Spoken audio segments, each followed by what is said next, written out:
They happen to be certified, and they are very, very good at what they do. They can work with autistic kids or with stroke victims to help them to not stutter. And this is a real science that has taken music to a new level. If you've ever participated in any of like a drumming circle or done some toning, that's music therapy on a sort of basic level. I'm going to teach you a technique a little later on that you can use as your own form of music therapy. Music lessons, of course, which is how I got started, are really, really interesting in terms of how they engage all of our skills in the process of doing something. And for my own sort of personal interest, the veterans who have been participating in this Guitars for Vets program are having great results. This is a program where they've collected old guitars nobody wants anymore, and they give them to veterans in the veteran centers up in Wisconsin, and guitar teachers come in and teach the vets how to play. It changes them. You can go online and read about that. And then, of course, the experience of just hearing music. This is where it's most intriguing for me. Does anybody know about the Mozart effect? This is a cool book that's been revised a couple of times by Don Campbell. And Don is a music educator, and he discovered, like I did, that things are happening out there when music goes on. And he wanted to know more. He collected a bunch of anecdotal evidence to support his hypothesis that listening to Mozart boosts your IQ. Well, he was right, among other things. Although there's some researchers at UCI that I work with who would say that listening to any high-pitched sort of sounds like birdsong will have the same effect, and that listening to low-pitched sounds kind of goes the opposite way. And they've done studies at UCI about that. Mozart effect. So the most remarkable thing about Don Campbell's book is that in this version, he talks about how simply listening to music dissolved a blood clot on his brain. So he has had quite a journey from IQ to actual physical recovery. Mozart effect, cool book. There's a bunch of others up here, feel free, I'm going to talk about one of them, but the literature on this recently is astounding. People have really become interested in music. Inspiration, well, yes, music has always inspired us. Healing, there's Don Campbell and others that we'll see. IQ, yeah, it does boost your IQ to listen to music. But as I said, I'd like to try to convince you this morning that the benefits of simply listening to music are supported by scientific inquiry and research. It's not just a passive activity anymore. As well as the practical experience that you may have had in your own lives, being in church and worshiping, going to a concert, and folks like me, musicians who've played, or folks like you a long time. Anybody here a musician, play an instrument, sing? Okay, so you guys know something about what this is all about. I think by the end you'll sort of go, oh, yeah, that's why. Please feel free to stop me at any point. We're going to go through some research here, and I'd like to be able to take your questions as we go. We're small enough that we can probably do that and not go over our time. This research comes from a very interesting book that somebody told me about just this year. Hello. On a morning show, Jim Karras appeared, plumping for his book, The 7-Day Energy Surge. And whoever it was that emailed me said, Bill, you've got to get this book because there's a whole chapter in there on music. Okay, so I went and I got it. You can get it online. And I'll give you each a copy of this. The next slides are kind of dense, so I want to make sure that you have this in your hands. This is all excerpted from his book. Sure.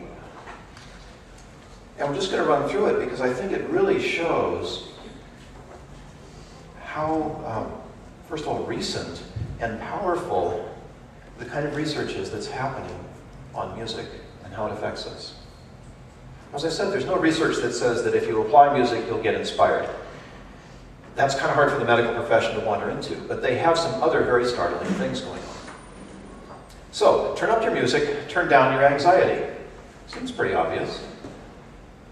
Well, Baltimore Hospital got together and actually did a study on this. 30 minutes of music was as beneficial to heart patients as 10 milligrams of anti-anxiety medication. So how much does 10 milligrams of anti-anxiety medication cost? Too much. Turn up your music, turn up your sleep. Case Western. Listening to relaxing music for 45 minutes before bed basically gave you a better night's rest. And they were able to measure slow breath rate, faster drift to sleep, and deeper sleep. This one I love, Music Therapy Today. Yes, music therapists have their own monthly. February 05, 74% of high school students who listened to peaceful music before bed every night for a month fell asleep within 10 minutes, had a decrease in nightmares, and felt better the next morning. My kids have been through high school, and each of them had either a friend or a friend of a friend who committed suicide. The suicide rate in high school is huge. And 74% is a huge number. We're not talking 2, 3, 10%. 74% were benefited by listening to music. More recent research. Turn up your music, turn down your pain. This one's probably the best research sort of category of music. Harvard study played Mozart. Here we go back to the Mozart effect again. Intensive care patients found they needed half as much pain medication. They increased their levels of pituitary growth hormone, and the physicians I know tell me that that is a key ingredient in healing. Turn up your pituitary growth hormone, you recover faster. They had a 20% decrease in two known stress hormones. This is good stuff. Men hospitalized with back pain who listened to music for 25 minutes slept better than those who didn't listen. All those musicians who've been going to the hospitals, thank you. And in the European Journal of Anesthesiology, 2005, again, patients who listened to music after hernia surgery needed less morphine. There's something going on here. Turn up your music, turn down your blood pressure. Here we are at University of California, San Diego. Now this is interesting. The study participants were given something stressful to do, and then they were like, they wrote them to do it better and faster.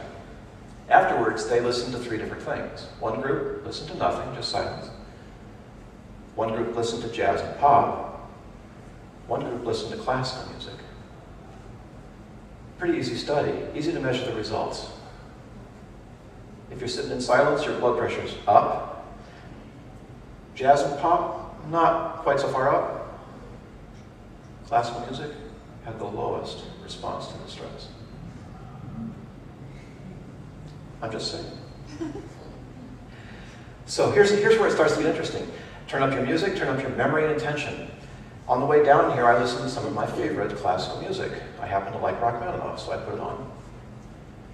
It really does change the way that you learn things. And when you're looking at a stroke victim, it changes the way that you recall things. Music can actually help you recover your memory. And this is the one that really amazes me. After 3 months, verbal memory improved by 60% in the listening group. Not 2 or 3 or 4%, but 60%. Medical studies turn on percent, 2%, and here they're finding 60%. These people must be just floored. Music up and performance up. Yeah.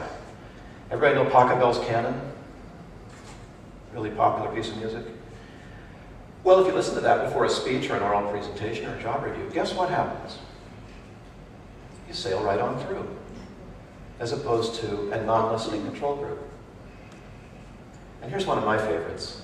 I'd like to meet Susan Helm. I haven't met her, but this has been cited a couple of places, including in Jim Karras' book. Children given music lessons, like me, as opposed to drama lessons, improve their IQ scores